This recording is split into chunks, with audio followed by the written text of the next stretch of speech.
Going back to 1 Timothy chapter 1, verse 9, we find it's even more exciting. It says, God has saved us and called us with a holy calling. I want to emphasize that your calling is holy. Once I realized what God had called me to be, I made up my mind that I, by His grace, would be the best teacher of the Scriptures that I could be, not comparing myself with any other teacher.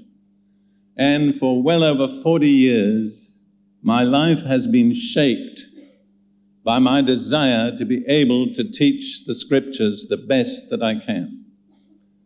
One of the things that I have done is discipline my mind. I am very, very careful what I let into my mind. Basically, I hardly ever read anything unless I feel God wants me to read it. Before I was saved, I read hundreds of books in various languages.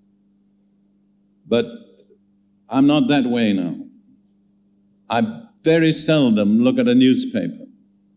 I want to find out what's going on in the world. My wife and I, Ruth and I, have made up our minds the best way is to buy a weekly news magazine. I don't want to advertise anyone particularly on television, but there are 2 or 3 magazines. You see, if you try to find the news by watching television, you waste a whole lot of time. I don't know whether you have commercial television here. You've got to sit through a lot of advertisements and a lot of news that's absolutely unimportant 1 week later. You might just as well have never heard it. I don't want to waste time. For me, time is extremely precious. And so I try to store my mind only with the things that will enable me to teach the Bible with clarity.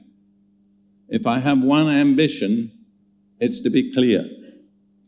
And sometimes I've worked at it for years. There are truths in the Bible that were very confusing to me years ago, but I have plowed away at it, worked at it, whittled it down, until in most cases now what I teach, I'm able to teach with simplicity and with clarity. My aim is not to confuse people. Sometimes at the end of a sermon, somebody will come to me and say, Brother Prince, that was a deep message. And I say, Lord, what did I do wrong now? I don't have any aim to be profound in the usual sense of the word. My aim is to be simple. People have said sometimes about me that when I teach, they think, well, why didn't I ever know that? Of course, it's obvious. That's my aim. I would like everybody to go out of a meeting saying, well, what he said was absolutely obvious.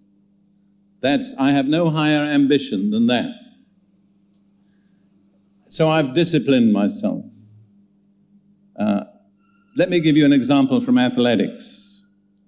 Any athlete today that wants to compete in the World Olympics has got to discipline himself or herself.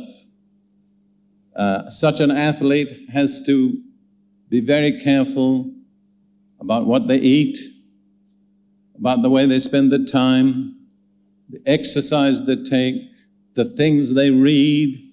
They've got to build up a positive attitude in their minds. They've got to go into that competition believing they can succeed. I was a very close friend in my early years with one of the most famous ballerinas of our century. Anybody knows about the ballet? Her name is Margot Fonte. I was a close friend of hers when she was an unknown dancer. And I consider her to be the most successful ballerina of this century. That's up in my judgment.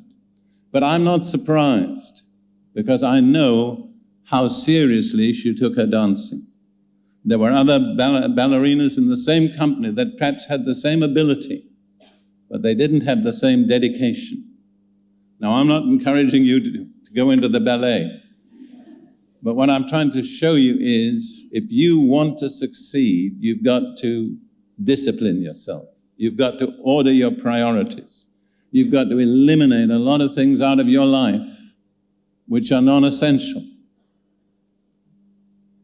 So it's a holy calling. I wonder if you understand that. I mean, it's not to be played with.